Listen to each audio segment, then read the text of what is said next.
Maka ketika kita merasa tidak punya dosa, itu dosa. Padahal kita paham betul bahwa dosa kita banyak. Teman-teman sekalian, kalau kita yakin bahwa diri kita ini banyak salahnya, banyak hinanya, demi Allah tidak ada kesempatan sedikit pun untuk kita untuk menyombongkan diri di hadapan Allah. Karena apa yang mau kita sombongkan, ternyata kita bukan siapa-siapa dan gak punya apa-apa. Maka tolong catat ya, ada 4 dosa dari orang yang punya dosa. Ada berapa? Ada 4 dosa dari orang yang punya dosa ya. Pertama, orang yang tidak merasa punya dosa. Itu dosanya orang yang punya dosa. Merasa tidak punya dosa itu adalah dosa. Kita ini kan semua wajahnya hampir sama semua ya. Wajah-wajah banyak dosa, betul apa enggak? Maka ketika kita merasa tidak punya dosa, itu dosa. Padahal kita paham betul bahwa dosa kita banyak. Dan kalau dihitung, Allahu Akbar, kita nggak bisa menghitung dosa-dosa kita. Maka jangan pernah merasa soleh. Karena merasa soleh itu salah, merasa salah itu soleh. Jangan merasa pintar, harusnya pintar merasa. Jangan merasa benar, harusnya benar merasa. Apa yang perlu kita rasa? Yes, saya banyak dosa. Ya, saya banyak salah.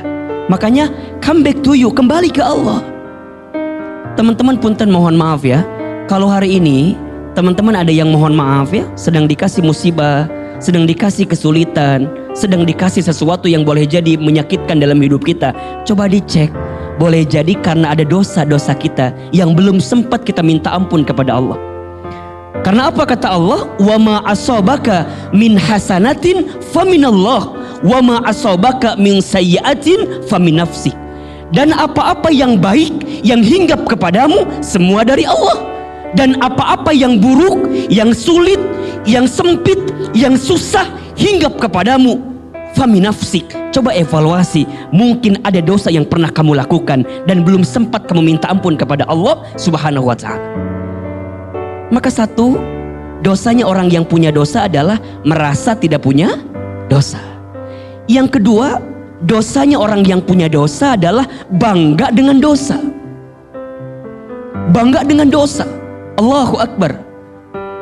Teman-teman sekalian, kalau kita yakin bahwa diri kita ini banyak salahnya, banyak hinanya, demi Allah tidak ada kesempatan sedikit pun untuk kita untuk menyombongkan diri di hadapan Allah. Karena apa yang mau kita sombongkan, ternyata kita bukan siapa-siapa dan gak punya apa-apa.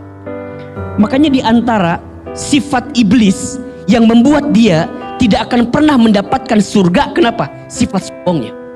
Sifat merasa bahwa dia memiliki segalanya. Kita ini manusia banyak salahnya, banyak lemahnya, banyak kurangnya. Maka jangan pernah sombong, jangan besar kepala. Bis itu cukup helm. Itu penting nama. Bener tuh Ustaz Dadang? Iya bener. Ulah sombong hirup mah. Terus kumaha atuh Hilman? Rendah hatilah serendah-rendahnya sampai tidak ada lagi orang yang bisa merendahkanmu. Catat status hari Senin itu tuh. Ya. Rendah hatilah serendah-rendahnya sampai tidak ada orang yang bisa merendahkanmu. Kalau kita dikasih tahu sama orangnya, abi masalah, iya saya mah kurang, iya saya mah bodoh dan segala macam. Atau apa yang membuat kita suka gengsi itu apa? Karena kita merasa punya segalanya kan. Harusnya tekitu, harusnya tekitu. Naon atuh dia emang betul-betul begitu. Maka terima saja. Jangan bangga dengan dosa kita. Karena kita adalah orang yang memang banyak dosanya di hadapan Allah. Nah yang ketiga, dosanya orang yang punya dosa adalah ketika dia tidak mau bertaubat dengan dosanya. Ketika dia tidak mau kembali kepada Allah. Udah tahu kita tuh lemah, udah tahu kita tuh banyak salah, tapi kita nggak balik-balik ke Allah gitu. Kumaha sih? Yang bahasa gampangnya kieu, mana teh apal hidupnya susah, kamu teh tahu hidup kamu tuh sulit, tapi kenapa kamu nggak balik sama Allah gitu? Bukankah kamu tahu yang mengatur segalanya adalah urusan hidup kita adalah Allah? Betul? Teman-teman yang hari ini gelisah urusan rezeki. Untuk apa teman-teman gelisah urusan rezeki? Karena kita punya Allah yang maha pemberi rezeki. Teman-teman hari ini Ustadz kumahanya aku teh meni asa susah kieu hidup teh. Kunaon teman-teman gak yakin kalau Allah Al-Ghani, kalau Allah Al-Mughni, Allah yang maha kaya, Allah yang maha mengkayakan. Naon khawatir. Teman-teman mau nikah misalnya, aku maha atung tidak, aku mah gak bisa ngasih makan anak orang, anak ayam aja atau kalau gitu mah. Meni asa riweuh. Teman-teman ya, kekhawatiran itu setengah dari penyakit. Ketenangan itu setengah dari obat. Kadang yang Ahilman alami, kekhawatiran yang berlebihan itulah yang menjadikan hidup kita sulit dan sempit. Don't worry, jangan terlalu banyak khawatir. Belajarlah lebih tenang. Kenapa? La tahzan innallaha ma'ana. Ulah sieun, ulah takut. Urang boga saha? Boga Allah. Makanya teman-teman, kalau kita udah kuat nih yakinnya ke Allah, apapun yang terjadi tidak ada yang gak baik, semuanya baik-baik saja. Kan teman-teman suka bilang gini, Ustadz aku mah pernah ngalamin sesuatu yang gak baik. Shh, ganti kalimat itu. Tidak ada yang tidak baik, semuanya baik-baik saja. Kenapa? Karena kita yakin di balik sesuatu yang tidak baik ada kebaikan yang sedang Allah berikan kepada kita. Kenapa? Allah, jaminannya Allah. Kalau teman-teman rungsing dengan satu persoalan karena teman-teman fokusnya dengan persoalan itu. Contoh misalnya, teman-teman akhwat, antum pernah dekat dengan seseorang ikhwan misalnya. Tiba-tiba gak ada angin, gak ada hujan, dia pergi meninggalkan kita. Sakit atau tidak? Di mana sakitnya? Di dia kan? Makin sakit ketika teman-teman mikirin dia. Kenapa ya dia teh ninggalin aku? Padahal aku teh kurang apa? Kurang gelis. Eta nu paling gampang jawabannya kurang bogoheun, atau ada yang lebih lain. Kunaon makin tarik tahu alasannya makin pusing. Tapi kalau teman-teman langsung berpikirnya, oke, dia pergi meninggalkan aku, ya nggak masalah, karena aku punya Allah yang tahu mana yang terbaik untuk aku. Boleh jadi dia pergi meninggalkanku karena Allah tahu ada sesuatu yang nggak baik jika engkau meneruskan hubungan dengan dirinya. Allah bukakan tentang dia kepadamu agar kamu membuka mata, bukan dia yang terbaik untukmu. Saha atuh teuing. Da Ahilman kita apal gitu. Cuman yang jelas yang harus kita yakini apa? Allah tidak mungkin menzolimi kita, Allah tidak mungkin menyakiti kita. Manusia boleh menyakiti kita, manusia mungkin ada yang mengkhianati kita, tapi Allah tidak akan mungkin mengkhianati kita. Allah tidak mungkin menzolimi kita. Maka apa? Kembali ke Allah, bertobat, minta ampun. Maknya rek kieu-kieu wae, masa mau kayak gitu-gitu aja? Udah saatnya kita berubah. Demi Allah ya, sebagaimana teman-teman bosan kalau berbuat baik, maka yang berbuat maksiat pun ada bosannya. Yang berbuat maksiat pun ada bosannya, ada capeknya, ada lelahnya. Dan sudah saatnya teman-teman segera kembali kepada Allah, karena sungguh tidak ada jalan terbaik untuk kita kecuali saat kita ingin jadi orang beruntung kembali kepada Allah.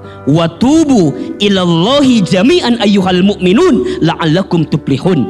Duhai orang-orang beriman seluruhnya, bertaubat kepada Allah, la'allakum tuflihun, jika engkau ingin menjadi orang yang beruntung.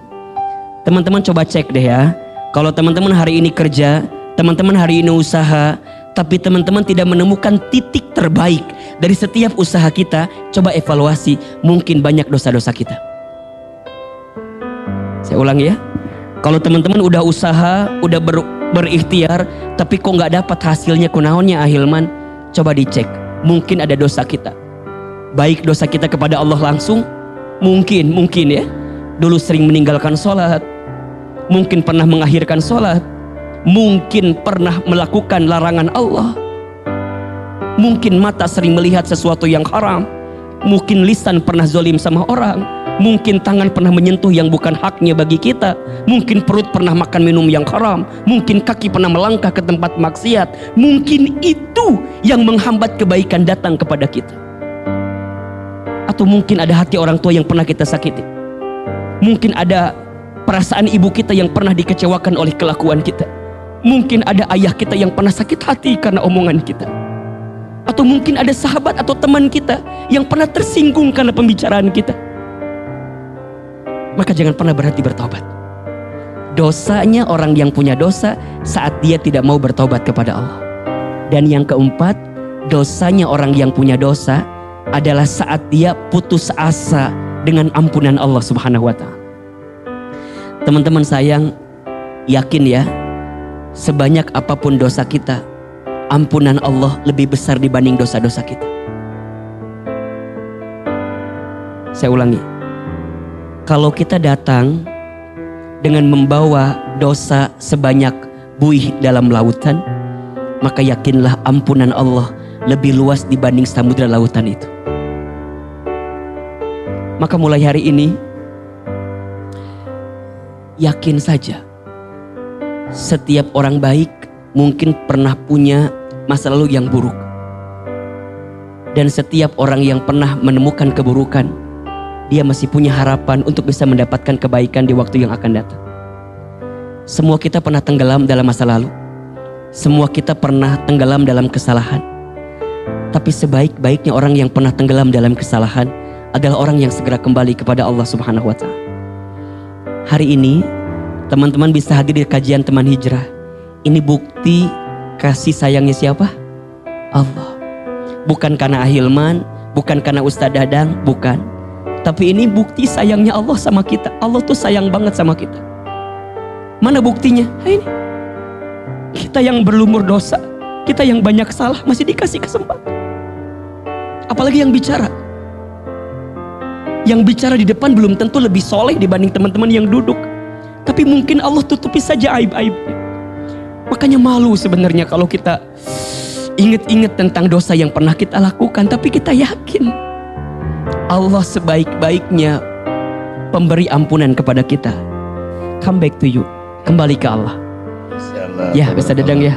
Ya kumaha deui atuh rek naon, orang merek naon hidup di dia teh. Dan gak akan ada apa-apa. Bade naon. Bade naon. Ya makanya untuk apa kan? Iya, betul. Ayeuna wae lah Ustaz. Naon. Bade ti payun. Masya Allah. Jadi teman-teman ya, yuk kita lakukan kebaikan sebelum akhir semua apa yang bisa kita lakukan ke depan. Tadi kata Ustaz Dadang ya, setiap kebaikan pasti balasannya adalah kebaikan. Famay ya'mal mithqala dzarratin khairan yarah wa may ya'mal mithqala dzarratin syarran yarah. Barang siapa yang berbuat kebaikan walaupun sebesar biji zarrah, Allah pasti membalas kebaikan itu. Dan barang siapa yang berbuat keburukan, disembunyikan, dirahasiakan, Allah pasti membalas keburukan itu.